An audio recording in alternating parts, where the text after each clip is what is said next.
Hey everybody, this is Brad from Johnston Small Engines. We have a John Deere L108. This is an older version of the L100 series. This is also going to include probably the L100 and the L110 as far as we're going to be replacing the blade shaft bearings today. Alright, and we're going to do this side here. Alright, and I'm going to show you how I install new bearings on it. First thing I want to do is show you some tools that we should all get up here. We have ratchets you're going to need. I use a 1/2 inch 3/8 drive. Here's a 3-inch extension with a 10mm socket.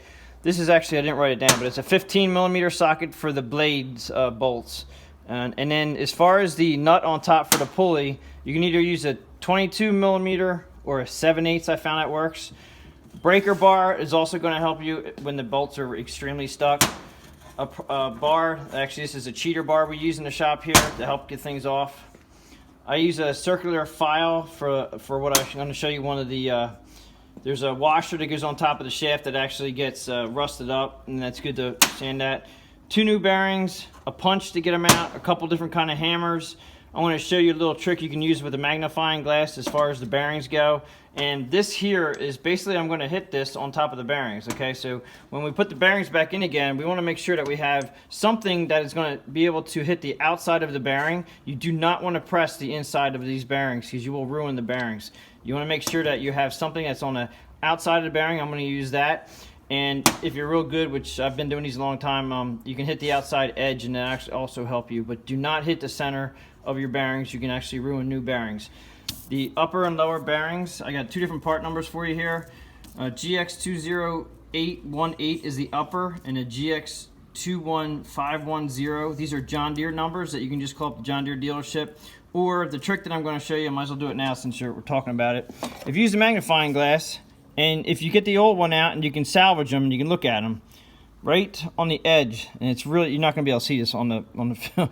It's you can read the bearing, and it's a 62030. You can actually read the bearing, or 6203. You can actually read that bearing with a magnifying glass. Some people can probably read with their plain sight eyes.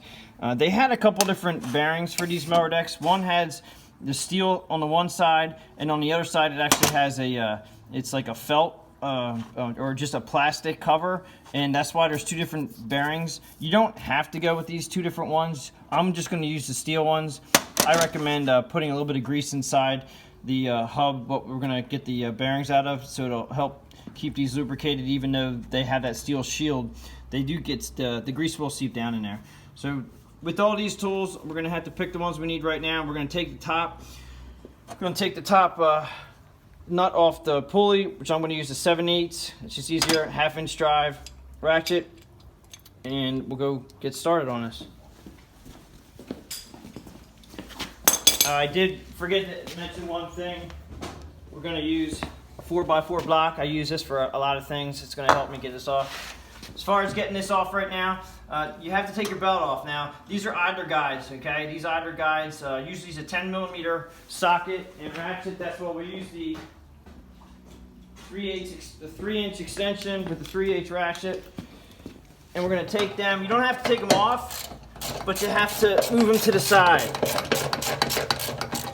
If you lift them up and move them, there's a little divot right here, okay? These are actually designed to hold in one spot. So when you put them back on, if you put them back in their spot, they should be lining up the belt guide like perfectly. You just want a little bit of gap here when they're tight, so the belt doesn't fall down and out when you're not in use, okay? So just loosen it up, move it off to the side. The other one's in the back here. Some mowers have more than others, like this has 2, some only have 1. Some have a cover on the other side, like this one has a cover on the other side. Just gonna move this out of the way. All right, so then all you have to do is take this guy off here. Now these can be a little bit hard and tricky. 7/8 socket on a 1/2 inch wrench. Now you're like, okay, well I can't get this off. What you can do is lift up the mower deck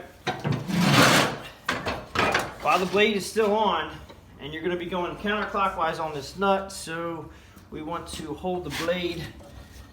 Here's where the 4x4 comes in. Now this shield is a metal shield on the outside cover. These are spring loaded. You actually have to pull these out a little bit before you can actually lift them up. All right, so I'm gonna put the block in here, and we're gonna put the blade up against it. Then we're gonna go to our nut on the pulley.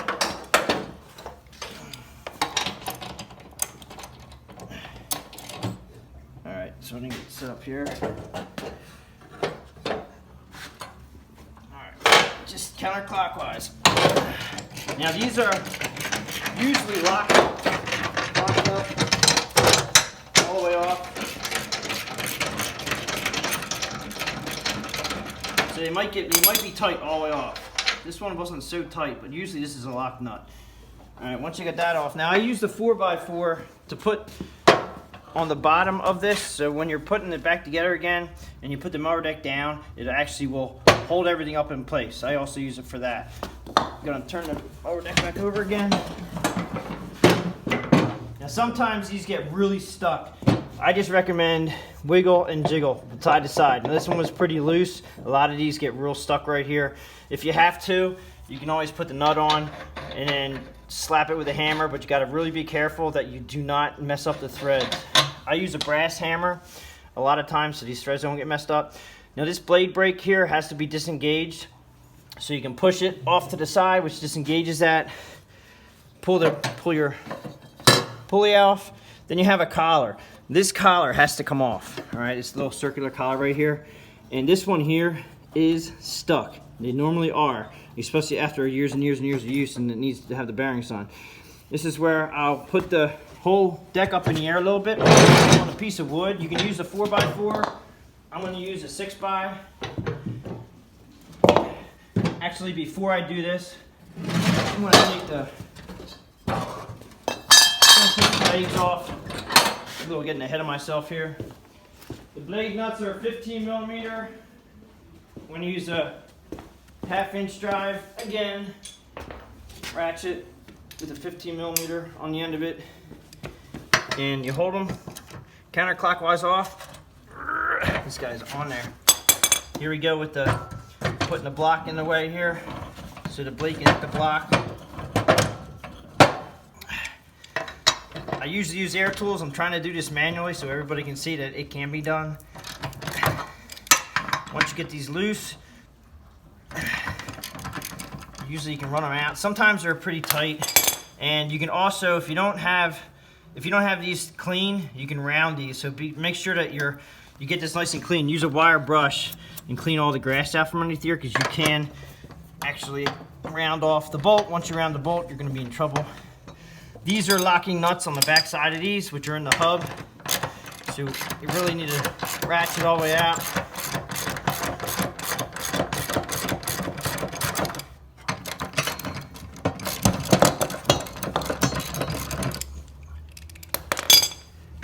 If I can get these to come off here.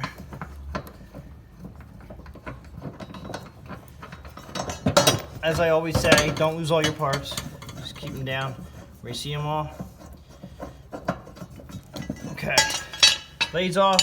Now we got to get that shaft out of the hub. We're leaving the hub inside because you don't have to take the hub out. Back to my block of wood. We're going to lean this down on the block of wood. Now you don't have to worry about the old bearings because they're not good. So I'm going to put that wood there, and we're going to get, I use a brass hammer, and the nut that goes on top. And you got to get it pretty flush. You got to really be careful with that. And I hate to say hit it, but sometimes you got to do what you got to do. All right, so it's flush, brass hammer. Hit it until it bottoms out with the nut. Take the nut off. And a little more tapping, just gently, with my brass hammer. And away it goes. This collar here, the reason why I have a round file, you can file the inside of this. Just get my file here. You can file the inside of this. I have to use a vise because I'm one-handed, so put it in here, set it up, and all you gotta do is clean the rust out. A little bit of emery cloth would also work. That'll help it go on a little bit easier because this really is a tight fit here. That's why we use the file. Okay, back to the lifting it back up again. Now your shaft popped out like it should. Now you can also use emery cloth and sand this down to make it also easier for everything to go back on. All right, so we have one bearing, and this bearing was pretty bad. They're They're very generic bearings. They don't last that long. But this is one of the bearings that we're going to have to put back in. I recommend starting at the top, just easier. That's where you need your punch, so I'm going to sit it back down on the wood.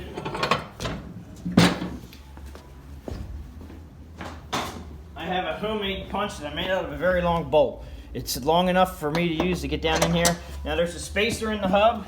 All right, you're going to have to play with that spacer, move that spacer around so you can get your bit down in there. And you want to get the bottom edge of the bearing down there. So you're going to tap it. You'll start to feel it go. I'm going to move it to the other side so I don't all do it. And I just felt it come out. So there's the bearing right here. This is the bad bearing. And as you can see, there's no grease. This particular model, this one here does not have grease bearings or grease fittings on the hub, up on top or not.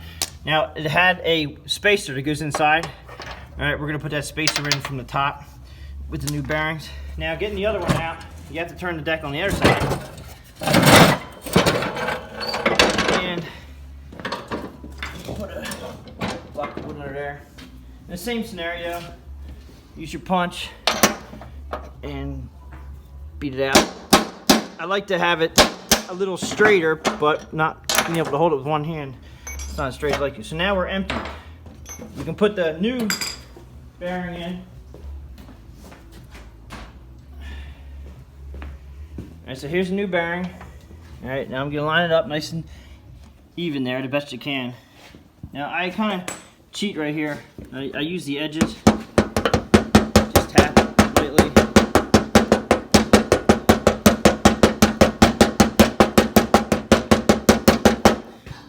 And then that socket I was telling you about right here on the outside edge. And everybody out there with two hands is gonna be so much easier.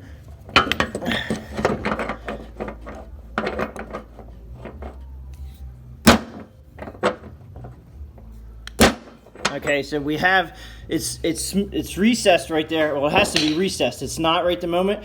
My socket was a little bit too big, so I'm going to get one size smaller.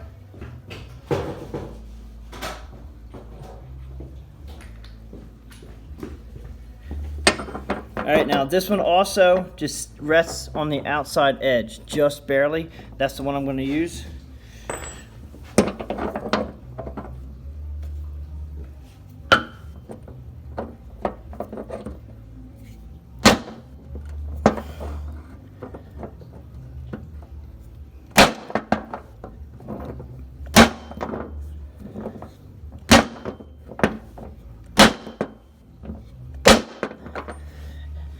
You can kind of get a feel when it hits the, there's a little ring in there that actually holds this bearing from going any further down in there. So you can't go any further than that. But as you can see, this has to go down into the recess here. All right, and you can feel the bearing. This is nice and smooth. There was no complication. I did not hit the inner race. You do not want to hit the inner race of this at all. You just want to have a socket that fits on the outside. Then you can put your shaft back through. Alright, now these two come apart here. Now this is where I use the block of wood again. And I'm not going to use the 6x because it's a little bit too big for me, but you put your piece of wood there and follow it all the way down to the ground so the shaft doesn't fall out. Okay, now we're upstairs here and we want to put the bushing in. Bushings in. It's actually good to put some grease if you have a grease gun, since there is no grease fittings on here. Put a little grease in there. It's a little tricky to get down in there. You can do this actually without having the center bushing in there. It'll be a little bit easier.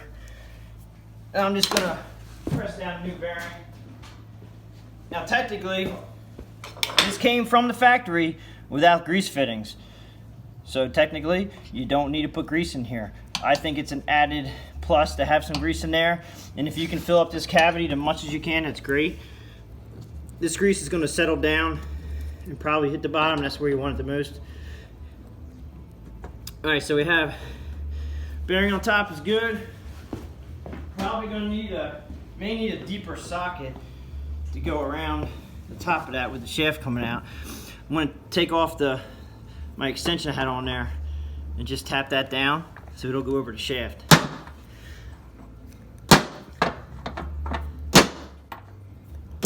You guys got to be sure you're hitting the outside of the brace at all times.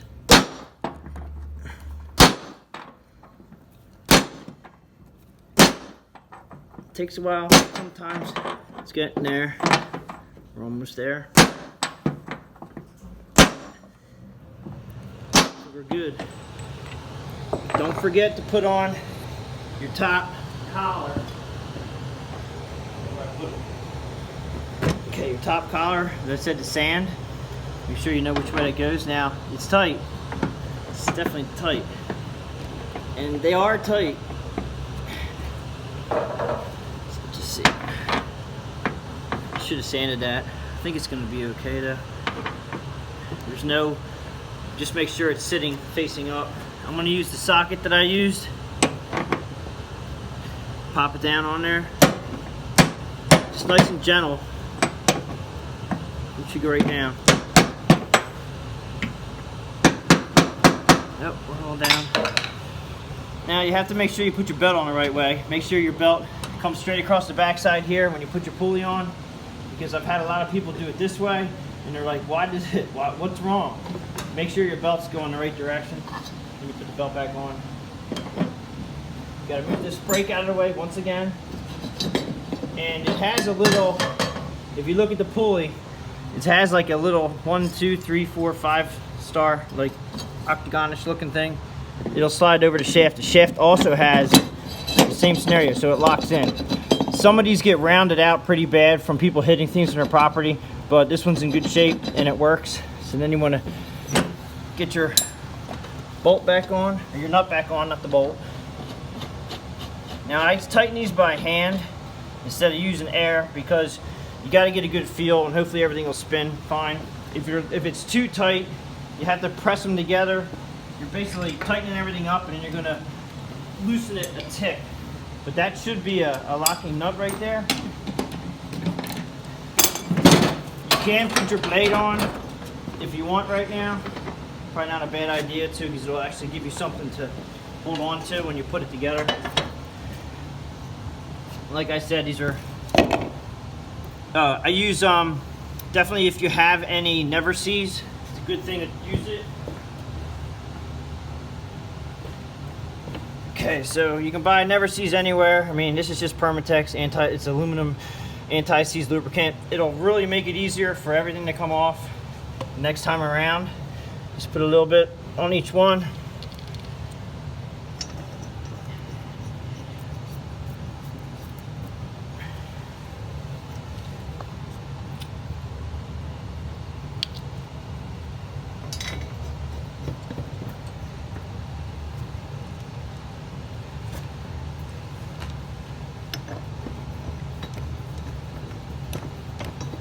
Now these are going to be lock nuts, and it's going to be a lot stiffer. This mower's been around a while, and it's had a lot of blades on and off, so the locking nuts aren't as tight as I used to be.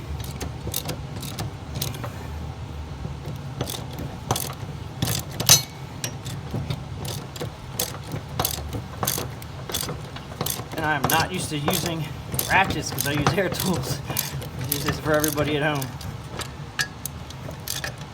Make sure they're tight, but don't slip and kill your knuckles. A lot of people do. Alright, so that's on. Now we can tighten up the other side. Back to my 7/8 socket. I just going to hold the blade while I'm tightening this.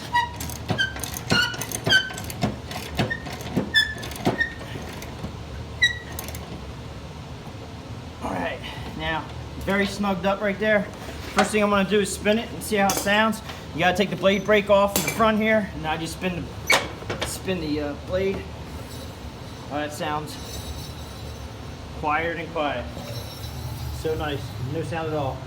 Now, coming around here, as far as looking at the blades, once you put this back together again, you gotta make sure that your blades come across evenly in the center. Okay, if they don't come across evenly in the center, then something's wrong. Now this one here, we compressed it a little bit while we were doing everything, putting it together. So it's, I mean, it's less than a 1/16 off. I mean, that's acceptable. But if you have one that, and check both sides, yeah, see now that's perfect there. And this blade might be a little bit bent, but they're really close. So you're good. But if they're way off, like a 1/4 inch, you either didn't put something on right, or you got to back up and see what happened there. But this is how you put bearings in a L108, and thanks for watching.